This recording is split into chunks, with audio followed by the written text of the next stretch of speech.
औज़ुबिल्लाहि मिनश्शैतानिर्रजीम बिस्मिल्लाहिर्रहमानिर्रहीम। Assalamu alaikum dear friends. I am your host Nazir Hussain Lashari and you are watching Science by Nazir YouTube channel. तो dear friends, आज जो है हमारा जो सिंधी का जो है वो लास्ट पार्ट होने वाला है। तो लास्ट पार्ट में क्या डिस्कस करना है, तो उसमें जो काफ़ी इम्पोर्टेंट चीज़ें हैं रिगार्डिंग जो प्लैनेट्स हैं हमारे, तो उनके हिसाब से तो चार्ट बनाया हुआ है मैंने। और उसके बाद कुछ अहम चीज़ें जो मैंने आपको पहले भी बताई थी, तो जो सिंधी जो हिस्ट्री है, सिंध की हिस्ट्री, तो कौन से कबीले ने कितनी जो है हुकूमत की है सिंध पे, तो उस हवाले से वो डेट्स हैं। और उसके बाद काफ़ी वो भी डेट्स हैं कि जो हमारे जो शायर हैं बड़े बड़े जो शाह अब्दुल लतीफ़ हो गया, या जो भी शायर हैं सिंध के हो गुज़रे हैं, तो उनकी date of birth, date of death इस वीडियो में इंशाल्लाह डिस्कस करने हैं। तो आज जो है हमारा लास्ट पार्ट है। तो लास्ट पार्ट में तो इंशाल्लाह जो मैंने जो फर्स्ट, सेकंड और थर्ड और फोर्थ लेक्चर, जो 4 लेक्चर जो पहले मैंने अपलोड किए हैं, तो उनकी लिंक जो है आपको इंशाल्लाह डिस्क्रिप्शन में मैं ऐड कर देता हूँ, ऐड की है मैंने, तो वो वहाँ से आप देख सकते हैं, ताकि जो भी आपकी जो परेशानी हो ढूंढने में, लेक्चर्स जो भी आपको नहीं मिल रहा, तो वो आप बआसानी ढूंढ सकते हैं और आपको मिल जाएगा इंशाल्लाह। तो बिना किसी देर के वीडियो स्टार्ट कर लेते हैं। तो वीडियो स्टार्ट करने से पहले अगर आपने अभी तक हमारा चैनल सब्सक्राइब नहीं किया, तो प्लीज़ चैनल को ज़रूर सब्सक्राइब करें और साथ में बेल आइकन को प्रेस करें, ताकि आने वाली हर अपडेट आप तक पहुंचनी लाजिम है। तो फर्स्ट जो है हमारे पास जो प्लैनेट्स फिजिकल फीचर चार्ट, तो इसमें जो है वो हमारे पास कौन सा जो है वो स्मॉलेस्ट प्लैनेट है, और कितने हमारे प्लैनेट्स हैं हमारे गैलेक्सी में, तो उसके हवाले से आपसे डिस्कस करने हैं। तो सबसे पहले तो मैंने पहले भी आपको बताया था साइंस में, सोशल स्टडी में, तो हमारे पास जो है वो 8 प्लैनेट्स हैं। तो उनके आपको नेम हिंदी में भी बता देता हूँ और उसके बाद इंग्लिश में भी बता देता हूँ, ताकि आपकी जो भी परेशानी हो वो दूर हो सके और आपको याद करने में आसानी हो सके। तो सबसे पहले हमारे पास है मर्क्यूरी। तो मर्क्यूरी को हम सिंधी में कहते हैं अतारद। तो उसके बाद दूसरा है हमारे पास वीनस। वीनस को हम सिंधी में कहते हैं ज़हरा। उसके बाद हमारे पास तीसरा जो है वो अर्थ है। अर्थ को आपको तो सारी चीज़ यही पता है कि अर्थ को हम क्या कहते हैं। अर्थ को कहते हैं धरती, ज़मीन, ठीक है। उसके बाद हमारे पास है मार्स। तो मार्स को हम क्या कहते हैं, मार्स को मरीख कहते हैं हमें। और उसके बाद हमारे पास है जुपिटर। जुपिटर को हम मुश्तरी भी कहते हैं। उसके बाद हमारे पास है सेटर्न। सेटर्न को हम जहल जो वो भी कहते हैं। उसके बाद हमारे पास यूरेनस है। उसके बाद नेपच्यून है, तो इसको हम सिंधी में यही कहते हैं, ठीक है। तो इसमें सिंधी का एक ख़ास लफ्ज़ जो है वर्ड नहीं है। उसके बाद ये जो डिस्टेंस है, distance from sun in million kilometers, तो इसके ये आपको ये भी बता देता हूँ कि मर्क्यूरी सूरज से, सन से कितना दूर है, कितने मिलियन किलोमीटर्स दूर है।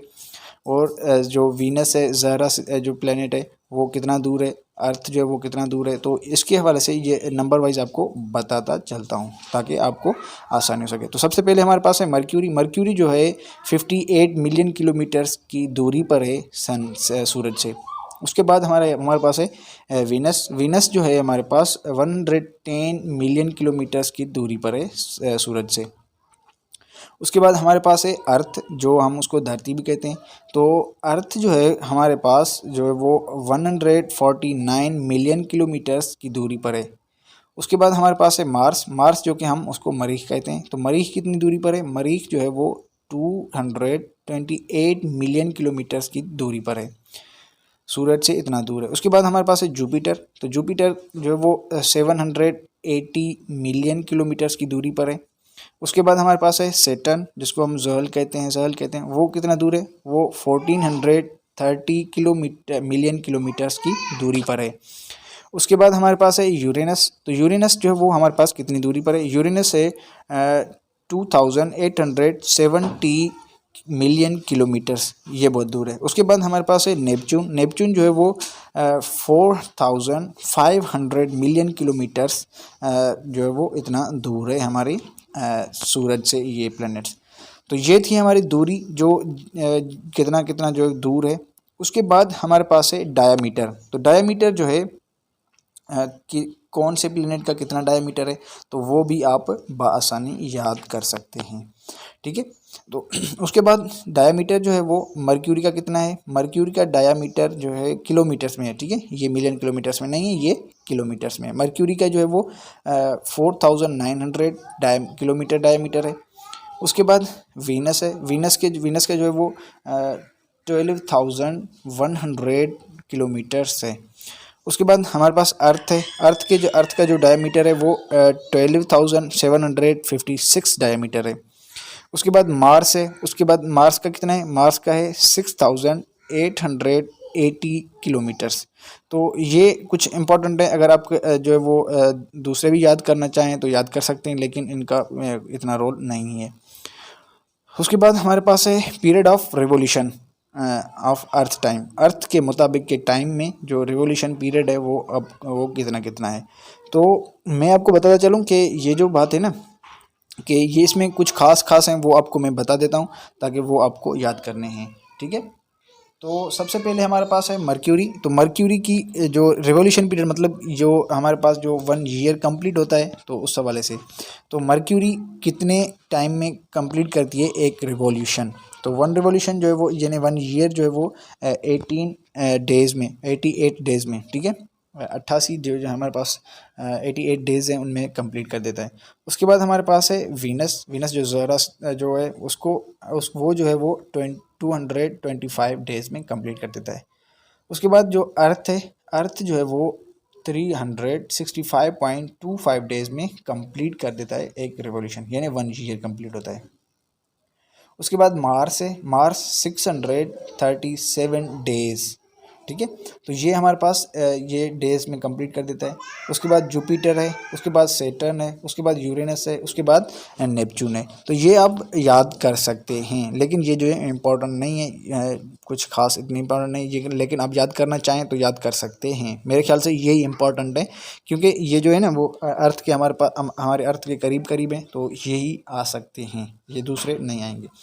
उसके बाद पीरियड ऑफ रोटेशन, जो हमारे पास रोटेशन मतलब जो अर्थ के हिसाब से वो रोटेशन एक जो दिन कंप्लीट होता है 24 आवर्स, तो उस हवाले से जो है वो इंशाल्लाह मैं आपको बताता हूँ। तो सबसे पहले हमारे पास है मर्क्यूरी।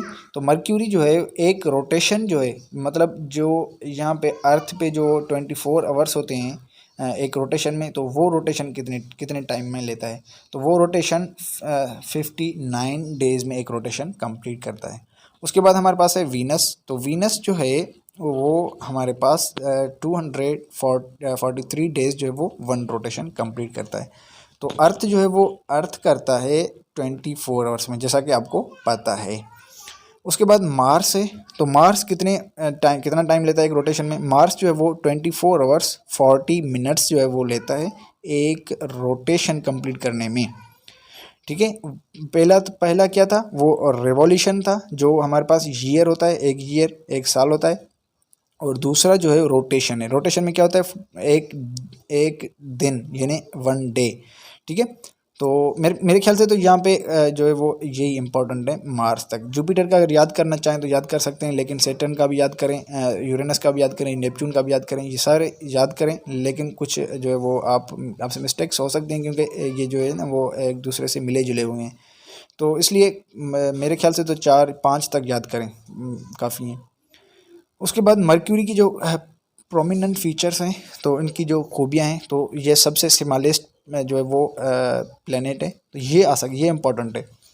उसके बाद स्मॉलेस्ट फास्टेस्ट रिवॉल्विंग, ठीक है, तो फास्टेस्ट रिवॉल्विंग मतलब 28 डेज़ में रिवॉल्यूशन कंप्लीट कर देता है।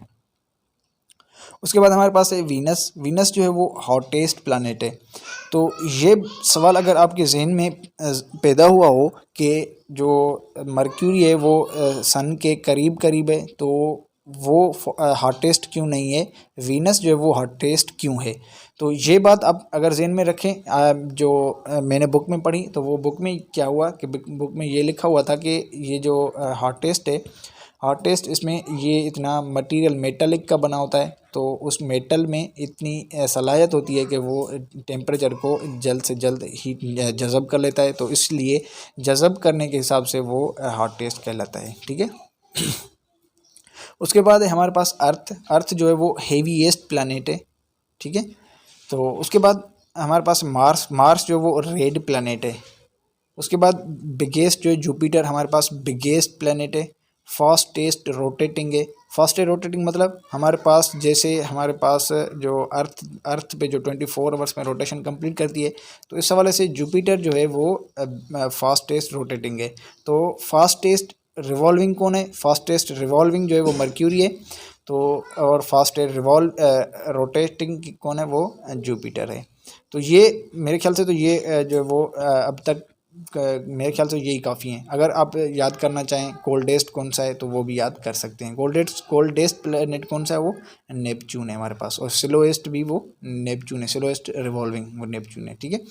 तो ये थी हमारे पास कुछ अपडेट्स। तो उसके बाद ले चलता हूँ आपको जो सिंध की हिस्ट्री है, तो उसमें सबसे पहले जो है वो किसने जो हुकूमत की है और उनमें जो कितना अरसा रहे हैं वो हमारे सिंध पे काबिज़ रहे हैं, वो कब्ज़ा किया है उन्होंने।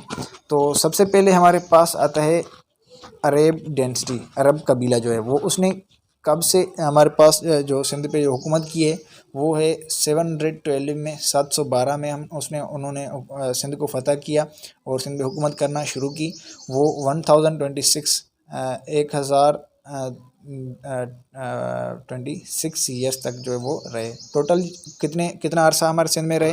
वो 314 साल जो है उन्होंने हुकूमत की है हमारे सिंध पे।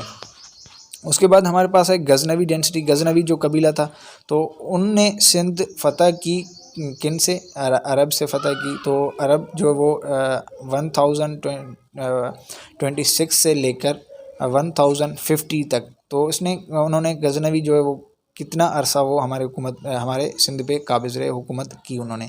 तो वो 26 ईयर्स तक हमारे सिंध में काबिज़ रहे, उन्होंने कब्ज़ा किया था। उसके बाद हमारे पास सुमरा डेंसिटी आती है। सुमरन जो सुमरे हैं ज़ात के, तो उन्होंने जो हुकूमत की है हमारे सिंध पे वो कितनी की है? तो वो की है 1050 से लेकर 50 ईयर्स से लेकर 1351 ईयर्स तक। तो वो उनकी कितनी हुकूमत रही? उनकी रही 300 साल। तो 300 ईयर्स जो है वो सुमरा जो डेंसिटी है उन्होंने हुकूमत की है। उसके बाद सुमरे हैं, उनके बाद जो है हमारे पास सम्मा डेंसिटी आती है। तो सम्मा डेंसिटी जो है वो बिगिन होती है 1351 ईयर से लेकर 1524। तो इन्होंने कितनी हुकूमत की? इन्होंने 1175 ईयर्स, यानी 175 साल जो है वो उन्होंने हुकूमत की है। उसके बाद अरगोन तुर्खान डेंसिटी, ये जो दोनों हैं उन्होंने कितनी हुकूमत की है? तो उन्होंने 1524 से लेकर 1591 तक, यानी 67 ईयर्स जो हैं वो हमारे सिंध पे हुकूमत जो काबिज़ रहे हैं। उसके बाद हमारे पास होते हैं मुग़ल डेंसिटी। तो मुग़ल ने कितनी की है? तो वो 1591 ईयर से लेकर 1701 तक हमारे पास रहे। तो वो क्या है? वो हैं 108 साल जो है वो उन्होंने हुकूमत की है।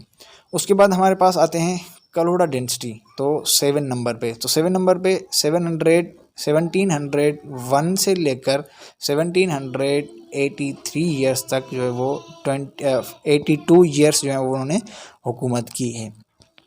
उसके बाद हमारे पास टालपुर आते हैं। तो टालपुरों ने कितनी हुकूमत की है? वो हमारे पास 1783 से लेकर 1843 तक वो काबिज़ रहे हैं, लेकिन कितनी?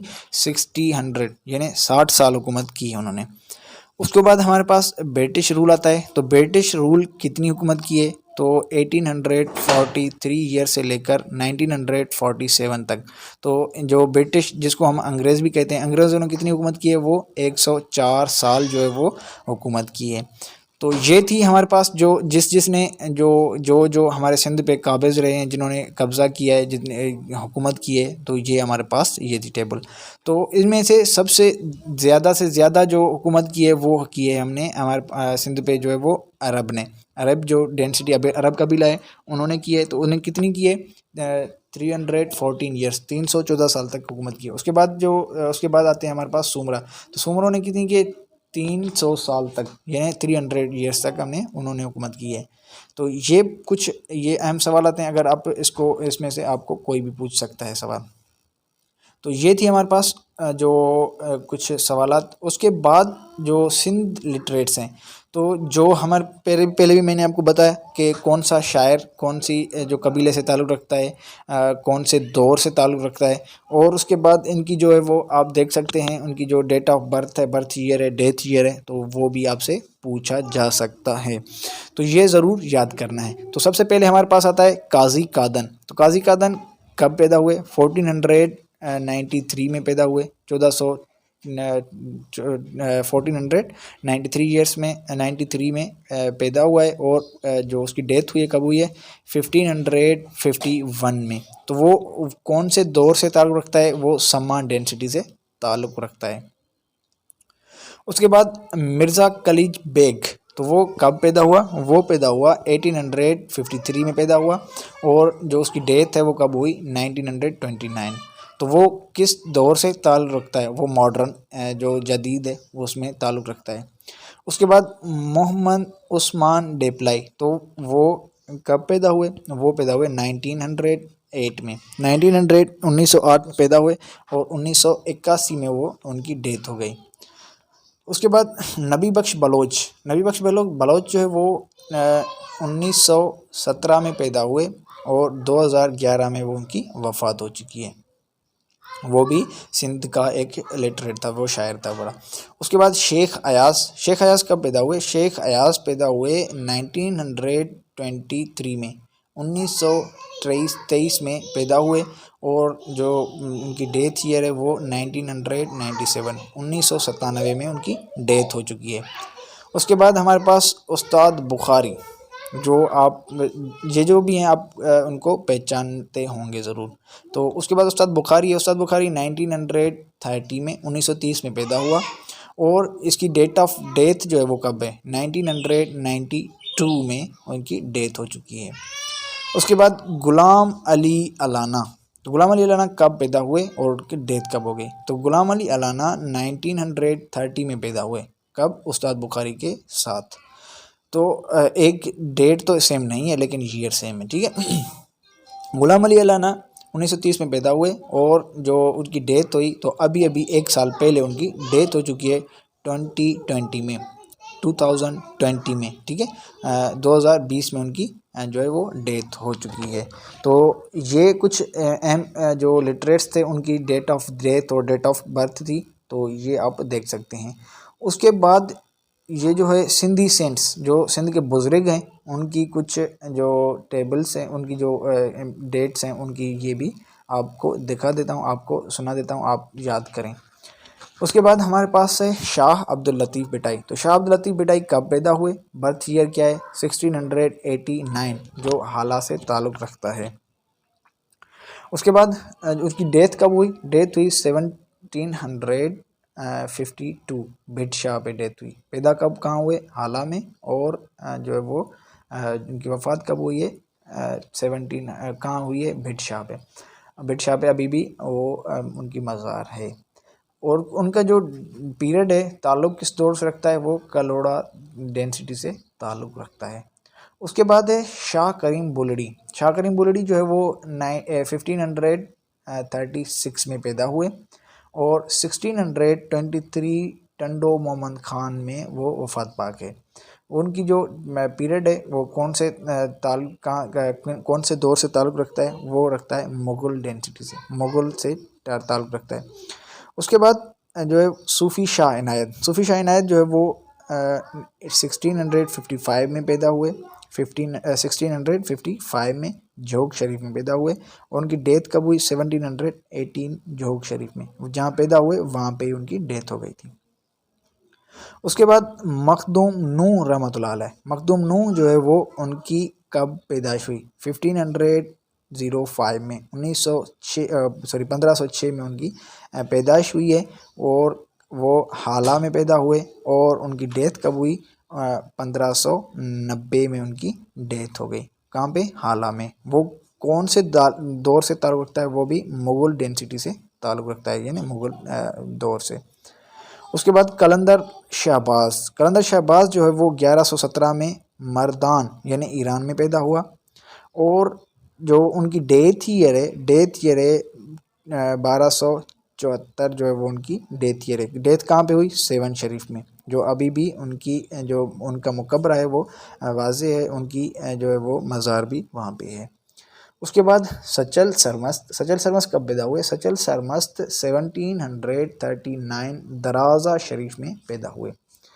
तो दराजा शरीफ में पैदा हुए तो उनकी डेथ कब हुई? डेथ हुई 1827 में डेथ हो गई है, और कहाँ पे? वो भी दराजा शरीफ में, वो टालपुर डेंसिटी से ताल्लुक़ रखता है। तो मेरे ख्याल से यहाँ पे हमारा जो टोटल कोर्स जो है वो हमारे पास कंप्लीट हो गया है। तो इंशाल्लाह अब बारी आएगी टेस्ट लेने की, तो इंशाल्लाह मैं आपसे 1 बाय 1 टेस्ट लेता चलूँगा, और उसके बाद कुछ उर्दू का जो है वो लेक्चर्स रहते हैं, तो इंशाल्लाह उर्दू के लेक्चर्स जो हैं वो भी इंशाल्लाह मैं स्टार्ट करूँगा। तो जिनको भी उर्दू के लेक्चर्स चाहिए तो वो कमेंट में ज़रूर मुझे बताएं, ताकि आपको उर्दू के लेक्चर्स भी प्रोवाइड कर सकूँ। तो मेरे ख्याल से यहाँ पे वीडियो को एंड करते हैं, क्योंकि हमारा कोर्स भी कंप्लीट हो चुका है। दुआओं में याद रखें, अगर आपको कोई और कोर्स चाहिए तो इंशाल्लाह मैं आपको प्रोवाइड करूँगा। और बात रही कि काफ़ी स्टूडेंट्स कह रहे थे कि सर हमें जो है वो 9th मैट्रिक की जो है ना वो भी कुछ स्टार्टिंग करवाएं, केमिस्ट्री है और बायोलॉजी है जो JST के लिए। तो ये था 8 लेवल तक क्लास का कोर्स। तो 9th मैट्रिक के हिसाब से अगर आप चाहते हैं तो उनको भी मैं इंशाल्लाह तैयारी करवाऊंगा। तो जल्द से जल्द मुझे कमेंट में वो भी ज़रूर बताएं, इन्फॉर्म करें, ताकि वो भी मैं इंशाल्लाह आपको नोट्स जो है वो प्रोवाइड कर दूंगा इंशाल्लाह। तो मुझे दें इजाज़त, तब तक के लिए खुदा हाफिज़, अल्लाह निगहबान, best wishes with all of you. इंशाल्लाह आप जो है वो तैयारी करते रहें, अल्लाह आपकी कामयाबी को जो 2 चांद लगाएंगे। आप अपनी तैयारी धाम-धूम से शुरू करें, स्टार्टिंग जो की है तो एंड तक वही तैयारी करते रहें। इंशाल्लाह आपकी मेहनत रंग लाएगी, और इंशाल्लाह आप PhD और JST बन सकते हैं, लेकिन आप तैयारी मुकम्मल करें। तो तब तक के लिए खुदा हाफिज़, अल्लाह निगहबान, स्टे होम, स्टे सेफ।